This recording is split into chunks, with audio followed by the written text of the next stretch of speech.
ஜெயம் ரவி கேலிஷா என்ன மாதிரி ஒரு அண்டர்ஸ்டாண்டிங்கான கப்பலா மாறிட்டு வராங்க அப்படின்னு சொல்ற அளவுக்குலாம் கிடையாது. இதுதாங்க பிரச்சனை. ஒரு டைவர்ஸ் அப்படின்ற ஒரு விஷயம் எடுத்துக்கிறோம். அந்த டைவர்ஸ்ன்றத தீர்ப்பு வராதுன்னே ஜெயம் ரவி இந்த மாதிரிலாம் பண்ணிட்டு இருக்காரு. இதே ஆர்த்தி ஜெயம் ரவியோட ஒய்ஃப் இது மாதிரி பண்ணியிருந்தா வேற பாய் ஃப்ரெண்ட் கூட இருந்தா என்ன சொல்லியிருப்பாங்க மக்கள்லாம் சொன்னாங்கன்னா, இந்த மாதிரி அவங்க போய் ஊட சுத்துறனாலதான் ஜெயம் ரவி அவங்களை விட்டு விலகிட்டாங்க அப்படின்ற ஒரு கருத்து சொல்லியிருப்பாங்க. ஆனா ஆர்த்திக்கு நிறைய பேர் சப்போர்ட் பண்ணிட்டு தான் இருக்காங்க. ஏன்னா அவர் பண்ணதும் லவ் மேரேஜ், அவ்வளவு பெரிய பசங்க இருக்காங்க.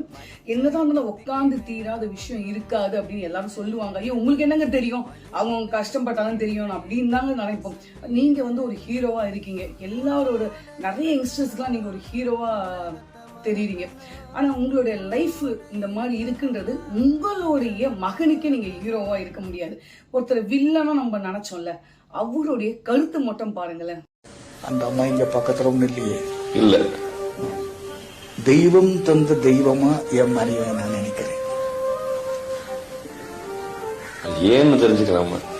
ஏன்னு தெரிஞ்சுக்கலாமான்னாக்கா, அந்த அம்மாவுக்கு நான் நல்லா இருக்கணும், நான் சந்தோஷம். அதிகபட்சம் ஒரு கணவன் கிட்ட ஒரு மனைவி எதிர்பார்க்கறது ஒரு மரியாதை, உண்மையான லவ்.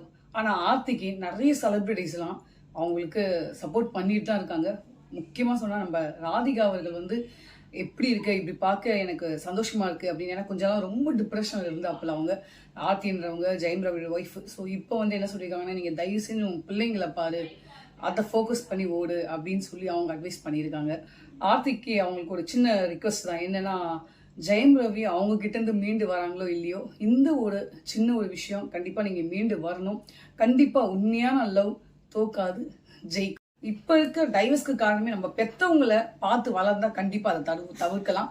இன்னொரு விஷயம், நம்ம பார்த்து வளர்ற விஷயம்லாம் ஒண்ணு இருக்கும், அதை பார்த்து வளர்ந்தாலே நம்ம தவிர்க்கலாம். நம்பியாதவர்கள்லாம் இப்படி இருந்தவரா அப்படின்னு கையெழுத்து கும்பிட்றதுக்கு இருக்கு. ஆனா நம்ம அவரை பார்த்தது எப்படின்னா, ஐயோ எவ்வளவு பெரிய வில்லை, இவர் எப்படி கொடுமைக்கார அப்படின்னு நினைச்சோம்.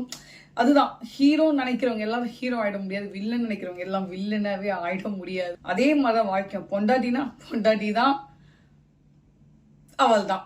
இதுதான், அதை நான் சொல்லக்கூட விரும்பல. வெற்றி உங்களுக்கே. நன்றி.